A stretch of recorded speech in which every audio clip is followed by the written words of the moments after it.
নির্বাচন ব্যতীত গণতন্ত্র ফিরে আসার কোনো সুযোগ নেই। তো স্বাভাবিকভাবে সেটা তো আলোচনা হয়েছে। তবে এই যে এতগুলো টাকা যে বিদেশে পাচার হয়েছে, যে $100 বিলিয়ন উপরে, যেটা বিভিন্ন সোর্স থেকে যেটা বলা হচ্ছে, যে এই টাকাগুলো বাংলাদেশে ফেরত আনার ব্যাপারে আলোচনা হয়েছে এবং আমরা সাজেস্ট করেছি এটা আমরা সবাই মিলে একসাথে কাজ করতে হবে এটার উপরে।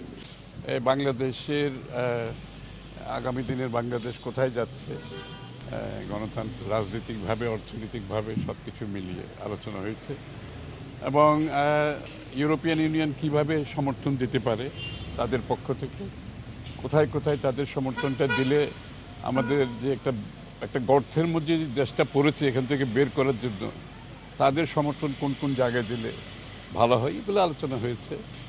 আর বাংলাদেশের অর্থনীতি নিয়ে আলোচনা হয়েছে এবং গুড গভর্নেন্স, বাংলাদেশের যে প্রতিষ্ঠানগুলো সব ধ্বংস হয়ে গেছে এগুলোর প্রতিকার কী এবং কীভাবে এগুলোকে আবার ট্র্যাকে আনা যায়, সঠিক জায়গায় আনা যায়, আর সেখানে তাদের কি সহযোগিতা থাকতে পারে, অর্থনীতির ক্ষেত্রে তাদের কি সহযোগিতা থাকতে পারে।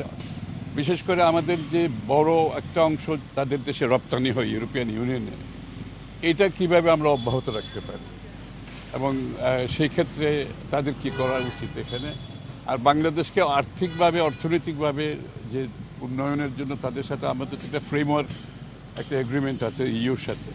তো সেই আর্থিক খাতে তাদের রিফর্মসগুলি, সংস্কারগুলো কী কী করা যায় যাতে করে তাড়াতাড়ি আমরা আবার আমার অর্থনৈতিকভাবে সঠিক জায়গায় দাঁড়াতে পারি, মূলত এই বিষয়গুলো আলোচনা হয়েছে এবং বাংলাদেশের আগামী দিনে আমরা যে সবগুলো সংস্কার করে একটা গণতন্ত্রের পথে কীভাবে ফিরে আসতে পারি, মূলত এই আলোচনা। ওই তো গণতন্ত্রে ফিরে আসা, তো এটা তো স্বাভাবিকভাবে তো নির্বাচন ব্যতীত গণতন্ত্রে ফিরে আসার কোনো সুযোগ নেই, তো স্বাভাবিকভাবে সেটা তো আলোচনা হয়েছে। গতকাল একটা নিউজ সাবেক প্রধানমন্ত্রী বড় অঙ্কের টাকা লোপাট করার, আপনারা তদন্ত চান কিনা? না, তদন্ত তো অবশ্যই হয়, এটাও আলোচনা হয়েছে, স্পেসিফিক ওই বিষয়ে না। সময়টা দৌড়াবে, প্রাণডাল মুঠোই মুঠোই সময় পার।